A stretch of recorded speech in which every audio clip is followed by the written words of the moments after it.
menggerakkan hati. Negeri ini memanggilmu kawan, belajar bergerak berbagi untuk. Ya, Assalamualaikum Pak Ari. Waalaikumsalam.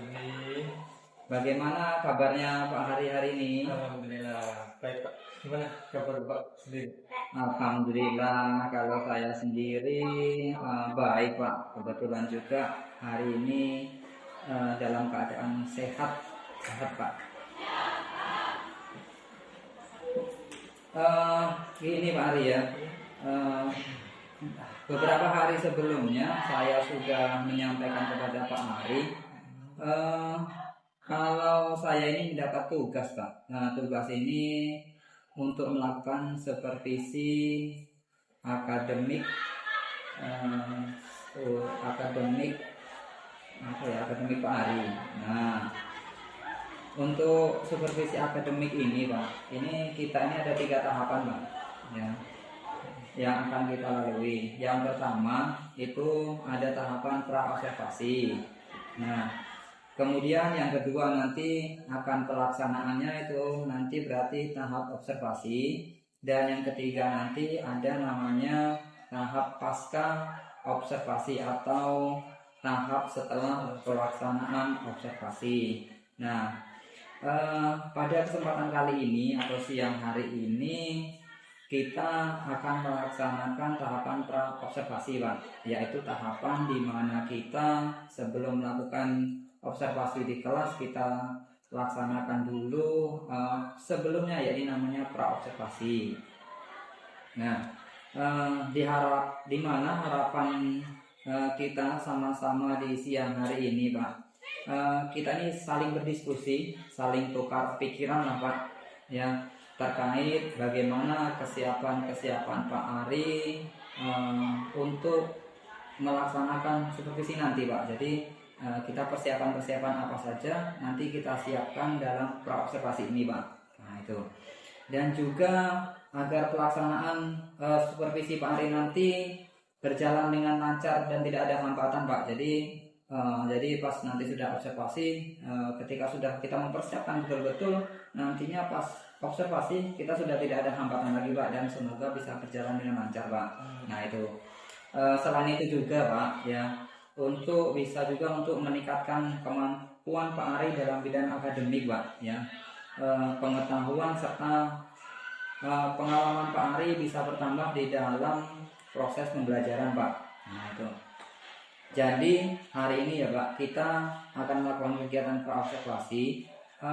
Maka saya sampaikan dulu terlebih dahulu mengenai tujuan supervisi itu apa Pak. Nah ini tujuan supervisi itu Pak ya, bisa untuk mengembangkan diri kita sebagai seorang pendidik atau tenaga pendidik Pak, terutama di sekolah kita Pak. Kita cakupan kita ya ini khusus untuk anak-anak didik di sekolah kita Pak. Jadi kita bisa mengembangkan kemampuan kita, bisa meningkatkan kemampuan kita dengan melakukan kegiatan supervisi Pak. Nah kira-kira nanti Pak ya, Pak Ari kan mengajari beberapa kelas, dari kelas 7A sampai kelas 7 apa Pak Ari?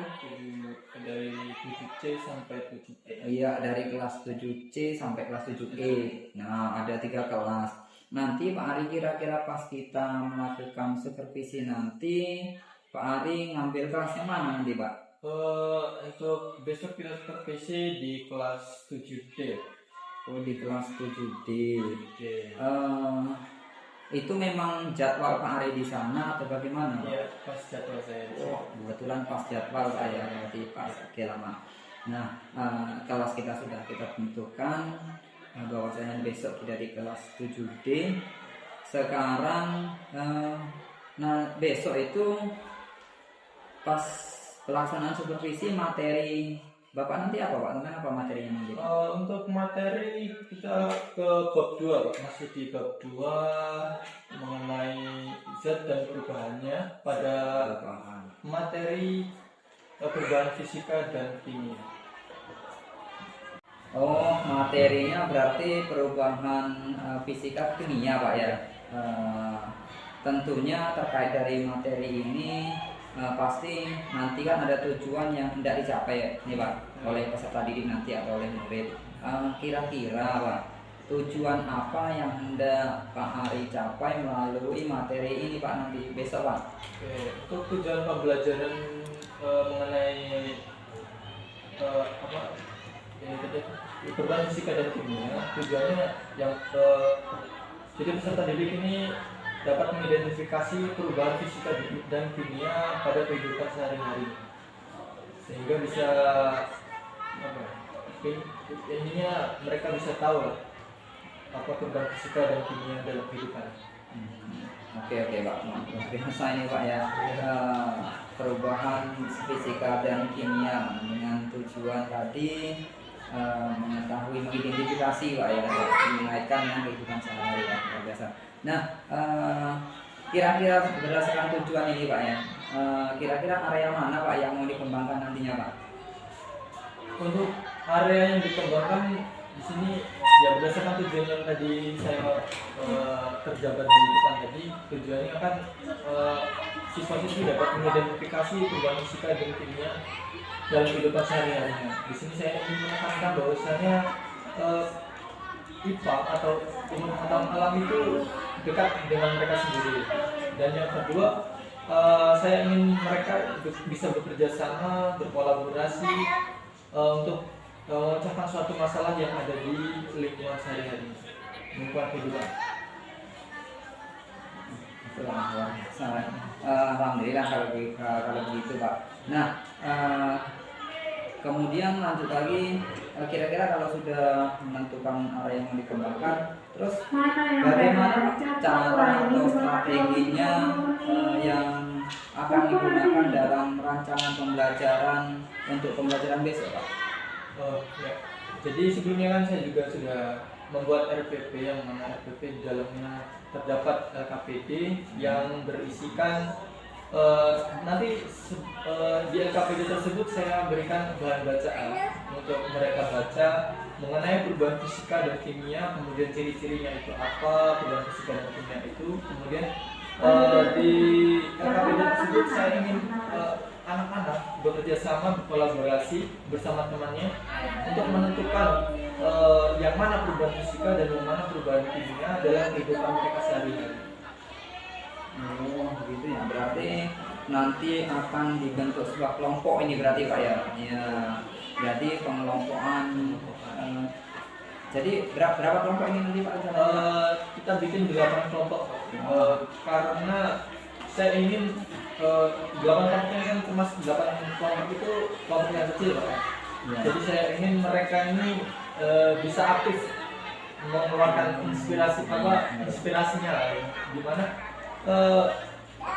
positif lah, mereka pernah mengalami atau pernah melihat yang namanya perubahan fisika dan kimia dalam kehidupan mereka sehari-hari. Wah, ini luar biasa berarti Pak Ari. Pak Ari ini nanti berarti mengelompokkan nanti kelompok-kelompok kecil karena tujuannya karena materi ini sangat dekat dengan mereka atau dengan kehidupan. Jadi kelompok kecil ini akan nantinya pasti akan aktif dan berkembang kelompok ini, karena kecil ini semakin dikit jumlahnya mereka akan semakin aktif gitu Pak ya. Ya.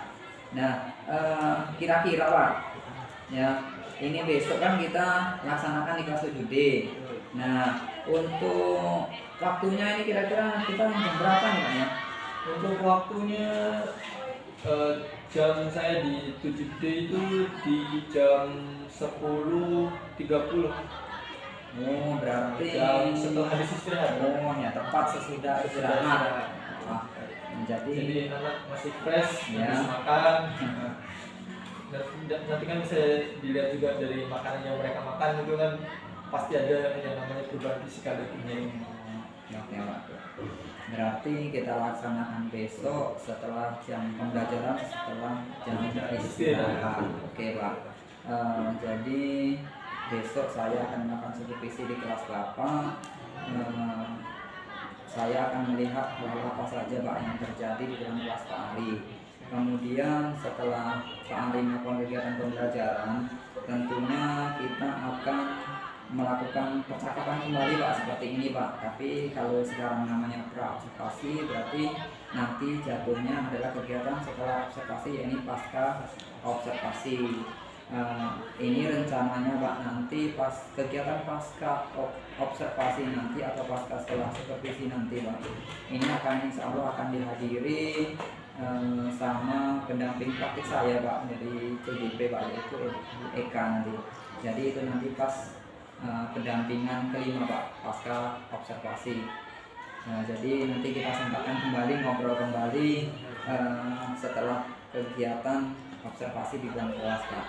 Nah sebelum diakhiri nih Pak, kira-kira hal apa yang Bapak dapatkan dari percakapan kita pada hari ini Pak? Hal yang saya dapatkan ya, yang pertama tukar pikiran dari jadi apa yang kurang dari saya bisa ditambahkan, mungkin kurangnya gimana pendapat Jubi, sehingga dalam praktek mengajar nanti bisa lebih maksimal lagi dan lebih inovatif lah. Kalau untuk sekarang kan zamannya kurikulum merdeka harus inovatif dalam melaksanakan pembelajaran supaya si siswa-siswi ini tidak bosan di dalam kelas. Ya bagus sekali Pak ya, berarti gambarannya ini Pak Ari tadi mendapatkan bahwasanya kita saling berkolaborasi Pak ya, bercakap-cakap tadi Pak Ari juga sudah mendapatkan hasil nanti kira-kira gimana strategi di dalam kelasnya supaya anak tidak bosan tadi kan, yang harus pembelajaran yang inovatif, modernnya bagaimana, strateginya bagaimana, kemudian juga nanti pasti ada medianya juga, nah ada media pembelajarannya juga. Nah terima kasih Pak Ari ya sudah meluangkan waktunya dan sudah bersedia untuk berbincang-bincang dengan saya di kegiatan pra-observasi ini. Jadi saya ucapkan nanti sampai bertemu kembali di kegiatan observasi di kelas 7D besok Pak. Nah itu ya Pak Ari, sampai di sini dulu Pak Ari percakapan di pra-observasi kita Pak Ari ya. Sampai bertemu di kegiatan observasi nanti. Saya akhiri, wassalamualaikum warahmatullahi wabarakatuh.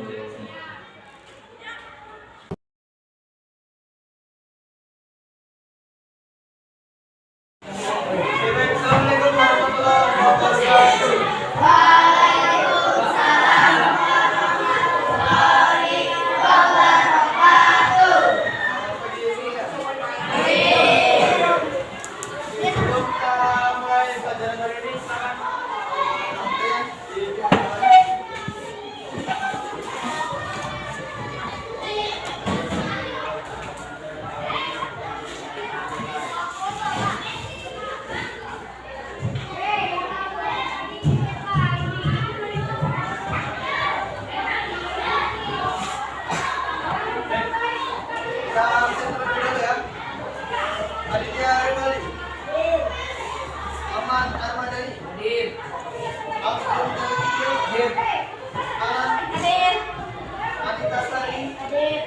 Sebelumnya kita sudah pernah belajar yang mengenai perubahan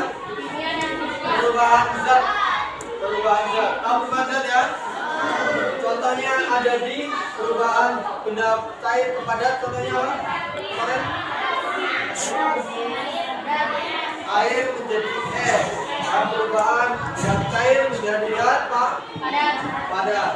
Hari ini kita akan bahas mengenai perubahan fisika dan perubahan kimia. Nah, sebelumnya silakan kalian bayangkan di depan kalian ada kursi dan juga ada sebuah apel yang sudah tua. Sudah dibayangkan? Nah, apa perbedaan dari kursi dan buah apel tersebut? Yang berbahan fisika yang mana? Yang berbahan fisika yang mana? Oh, yang berbahan kimia ya? Oke, paham sampai di sini perubahannya? Jadi perubahan fisika itu adalah perubahan yang berubah bentuk namun tidak terdapat unsur zat lain, tidak ada penambahan zat lainnya. Sedangkan perubahan kimia itu berubah bentuk dan terdapat atau bertambah zat lainnya. Contohnya pada apel. Apel kalau sudah keluar kemudian membusuk, nah itu namanya zat tambahannya jadi busukannya. Paham ya? Bisa dimakan nggak apel busuk? Bisa dimakan. Kalau kursi adalah berbahan fisika. Jadi kursi itu hanya berubah bentuk ya, tidak ada penambahan zat yang lain. Kalian bisa makan kursi nggak? Enggak. Berbahaya nggak kursi? Berbahaya nggak? Berbahaya. Ya kenapa kalian duduk nggak berbahaya? Ya, tidak berbahaya. Jadi perubahan dari bentuk yang aslinya kan tadinya kayu menjadi kursi. Contoh lain perubahan fisika ada apa lagi? Contoh di keseharian mungkin ada yang tahu? Fisika apa?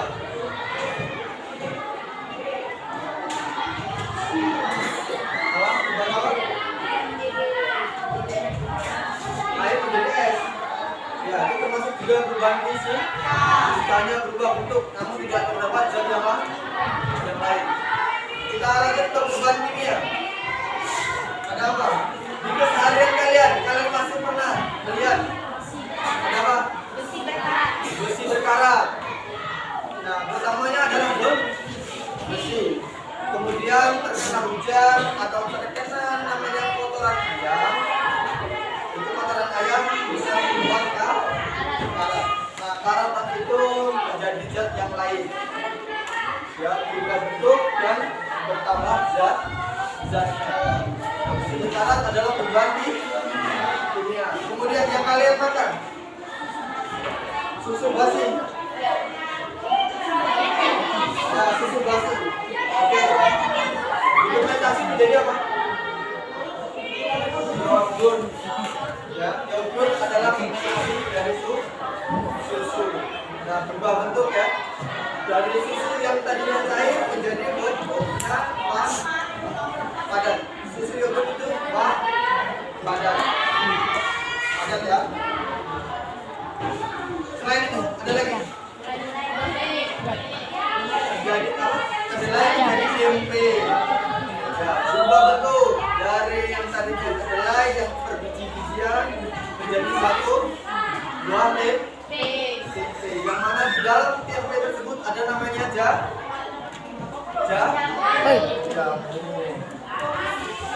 Yang biasanya di Lebaran biasanya begini, apa namanya? Roti tape. Singkong dikasih jamur jadinya tape.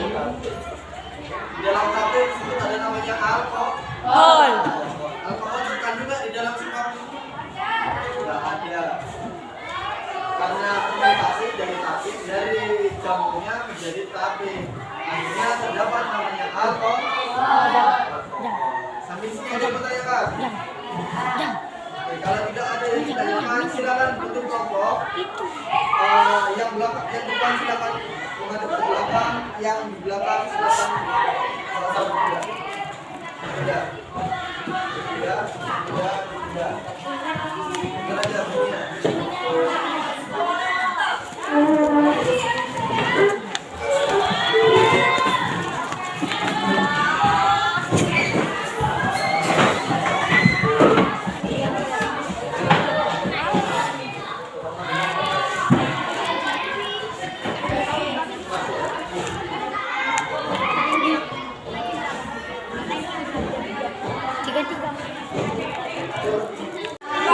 Sudah semua?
hebat loh kompetisi.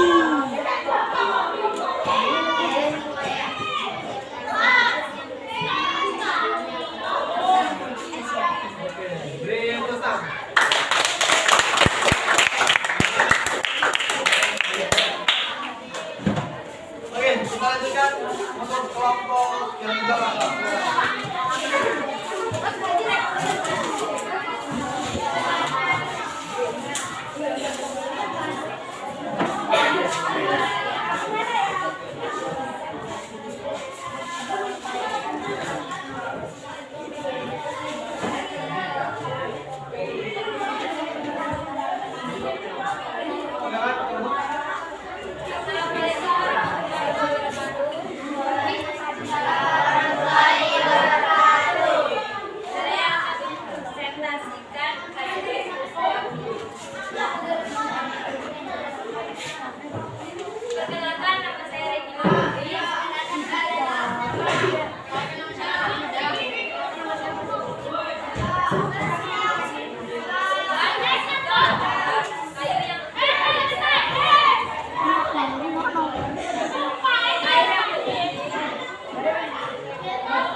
Oke, kita simak ya. Perubahan fisika itu apa? Perubahan apa?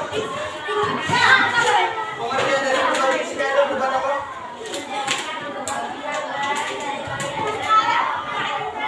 Ya, perubahan zat yang tidak disertai dengan perubahan zat yang baru.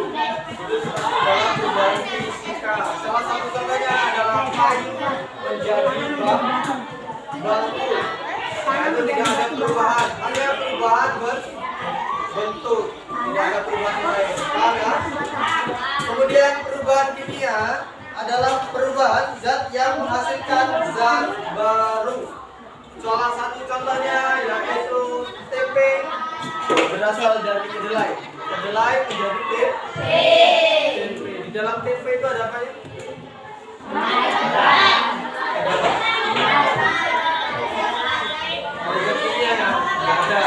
Adanya jamur. Jadi tempe sebelum apa? Kedelai sebelum menjadi tempe itu nanti dikasih jamur. Jadilah tempe. Atau juga tape. Singkong menjadi tape itu sama. Dikasih bakteri buat fermentasi. Oke, sebelumnya kita beri plus untuk kegiatan pada hari ini.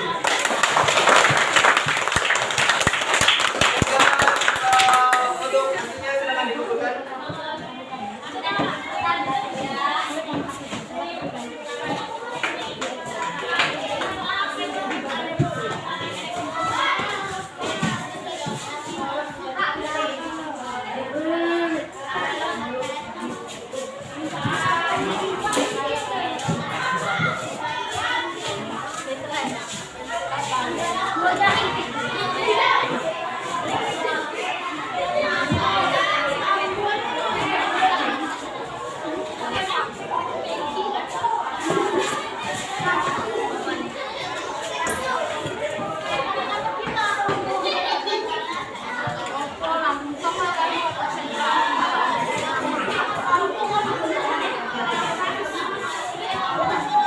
Oke, sudah tahu ya apa itu perubahan fisika, apa itu perubahan kimia?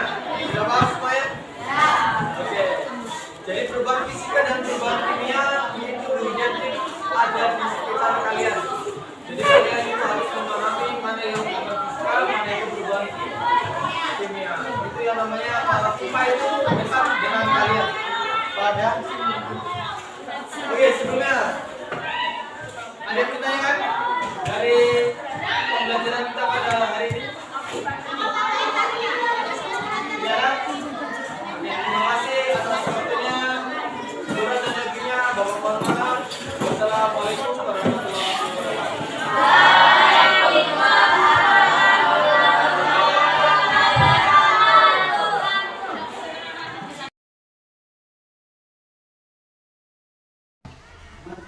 Assalamualaikum warahmatullahi wabarakatuh. Yang terhormat Ibu Kakak Presiden selaku Majelis Sakti, kemudian saya hormati Pak Aris Setiawan selaku Kakak Gawat, Tan Guru,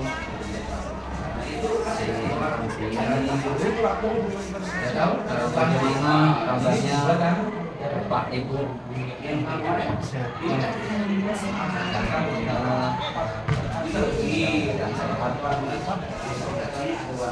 Baik, dalam percakapan pasca observasi kali ini Pak, saya akan memberikan beberapa pertanyaan kepada Pak Ari tentang yang pasti jalannya kegiatan observasi yang sedang kita lakukan di kelas 7 Juni. Tujuannya ini Pak ya, untuk mengevaluasi sejauh mana proses pembelajaran yang sudah kita lakukan. Untuk pertanyaan pertama nih Pak, bagaimana perasaan Bapak setelah menjalankan atau melakukan kegiatan observasi di kelas yang sudah berlangsung kemarin Pak? Untuk perasaannya, biasanya kan kita mengajar itu tanpa didampingi guru atau jadi kasih ada informasi sekarang jadi akun yang bagian Ya mungkin itu hal biasa Pak ya, karena mungkin biasa juga Pak. Nah, tapi alhamdulillah sudah berjalan baik Pak. Bisakah Bapak ceritakan kembali Pak ya area perkembangan kemarin Pak ya, waktu di dalam kelas kemarin, kemudian langkah-langkah apa nih Pak selama pembelajaran yang Bapak lakukan dalam proses pembelajaran itu Pak? Untuk area yang dikembangkan, saya fokus pada budaya literasi dan kolaborasi. Kemudian saya langkah-langkahnya yang pertama membuat RPP dan juga LKPD yang berdiferensiasi, di mana di LKPD tersebut saya membuat kelompok kecil di kelas yang mana terdiri dari 4 orang dan 1 kelompok. Tujuannya untuk mempermudah siswa-siswi agar lebih aktif di dalam pembelajaran. Berarti area yang dikembangkan tadi bagian literasi serta saling berkolaborasi atau bekerjasama Pak ya. Nah, jadi menurut Bapak sejauh mana area pengembangan yang sudah Bapak sampaikan tadi berhasil dilaksanakan sesuai harapan Bapak atau masih ada kurangnya ataupun belum terlaksana? Kalau pembelajaran pasti ada dua, bisa lancar sesuai dengan alhamdulillah ya sudah baik walaupun masih ada kekurangan ya, masih ada kekurangannya. Menurut Bapak dalam kekurangan itu kira-kira apa Pak yang kendalanya dan Bapak sudah ada beberapa siswa atau beberapa anak itu ada yang kurang aktif dalam pembelajaran dan juga pengelolaan manajemen waktunya. Jadi waktunya sudah habis, masih belum selesai untuk pengerjaan KPD. Berarti tadi kendalanya siswa yang kurang aktif, kemudian manajemen waktu, pembagian waktunya Pak ya, ketika mengerjakan KPD-nya. Nah itu kendala-kendala yang Bapak hadapi ketika kegiatan observasi kemarin. Nah itu kendalanya yang Bapak sudah mengetahui. Sekarang kira-kira bagaimana solusinya Pak ya, supaya kendala tersebut bisa Bapak atasi? Untuk yang beberapa anak yang kurang aktif tersebut, mungkin solusinya di mereka bisa bertanya pada persis kepada sejawatnya atau ada guru yang kalau mereka belum mengerti atau tentang materi yang diberikan.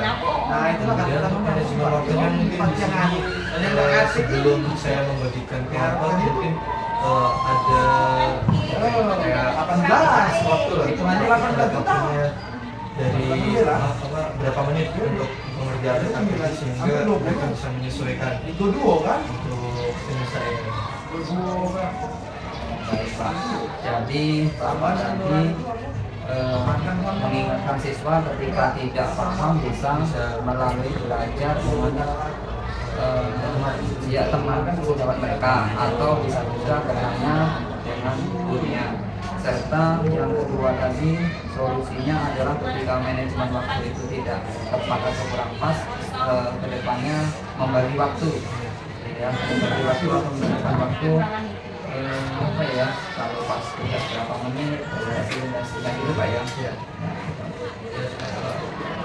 Jadi kalau boleh tahu Pak, kapan Bapak mau melakukan hal yang sudah direncanakan tadi Pak? Untuk kampanye kemungkinan ya di setiap akhir pembelajaran akan selalu diingatkan untuk pada siswa yang sekiranya belum paham dengan materi yang saya ajarkan bisa bertanya kepada yang sudah paham atau bertanya kepada gurunya lagi area mana yang mereka belum paham. Kemudian untuk manajemen waktunya ya kita berikan waktu kepada siswanya supaya bisa memanagenya lebih baik sehingga tidak kalau semuanya ada tugas ya berarti kita kasih waktu mungkin hari besok kita kumpulkan, jadi siswa itu harus tepat waktu untuk mengumpulkan. Baik Pak, ini artinya Bapak lebih cepat lebih baik tentunya Pak ya. Ya karena setiap pembelajaran akan Bapak terapkan solusi-solusi tersebut gitu ya. Yang tadi mungkin masalahnya apa tadi siswa sulit mengerti, cara mengatasinya ada, kemudian nanti waktunya pelaksanaannya pokoknya ketika pembelajaran Bapak. Baik Pak, jadi terima kasih untuk semua jawaban Bapak ya. Semoga rencana Bapak yang sudah kita bicarakan tadi bisa tercapai Pak. Kemudian untuk kedepannya apapun yang kendala ataupun permasalahan, saya yakin Pak Ari ini bisa menemukan solusinya. Kalau nanti waktu boleh kita ngobrol kembali Pak. Saya ya, kita sharing, kita saling berdiskusi lah Pak. Nah, mungkin itu saja Ibu Eka percakapan pasca observasi. Jadi saya minta umpan balik kepada Bu Eka terkait percakapan pasca observasi ataupun tentang kegiatan observasi yang sudah kami bicarakan kepada Ibu. Silakan. Baik, terima kasih kepada Pak Jibi dan Pak Ari yang sudah melakukan kegiatan coaching pasca observasi. Tadi kalau saya lihat dari percakapan coaching yang dilakukan oleh Pak Jibi dan Pak Ari, Pak Jibi di sini sudah menanyakan sesuai dengan alur coaching yaitu alur filter, sudah tentu di situ pertanyaannya mulai dari tahapan awal hingga akhir ke rencana aksinya. Terus kemudian di sini saya melihat Pak Ari menemukan masalah-masalah di kelas. Namun di sini dengan iringan dari alur cerita yang ditanyakan oleh Pak Jibi, akhirnya di sini Pak Ari bisa menemukan sendiri atas masalah-masalahnya. Dan di situ Pak Ari juga akhirnya setelah menemukan masalah, beliau juga bisa menyelesaikan permasalahan tersebut di dalam kelasnya seperti itu. Jadi umpan balik yang saya berikan untuk Pak Jibi dan Pak Ari setelah melakukan kegiatan pasca observasi ini sangat baik, semuanya sudah sangat buntut dan sesuai dengan alur kita yang diharapkan dan sudah sesuai dengan jalurnya. Jadi di sini Pak Jubi tidak memberikan solusi terhadap masalahnya Pak Ari, namun di sini Pak Jubi hanya menggiring dan mengantarkan Pak Ari untuk menemukan solusi atas masalahnya sendiri. Mungkin itu saja umpan balik yang dapat saya berikan. Terima kasih Pak Jubi dan Pak Ari atas kerjasamanya. Ya, baik, terima kasih Eka atas tanggapan dan juga umpan baliknya terkait tentang kegiatan pasca observasi kita hari ini. Akhirnya rangkaian kegiatan supervisi akademik selesai dari mulai kemarin percakapan observasi dan juga hari ini kegiatan observasi. Jadi saya ucapkan terima kasih yang sebanyak-banyaknya kepada Pak Ari sudah bersedia meluangkan waktunya Pak untuk saling sharing kita, dan kepada Bu Eka sudah menyempatkan hadir dalam percakapan pasca observasi ini. Terima kasih. Semoga kita semua dalam keadaan sehat selalu ya Bu ya Pak. Saya akhiri. Wassalamualaikum warahmatullahi wabarakatuh. Waalaikumsalam warahmatullahi wabarakatuh.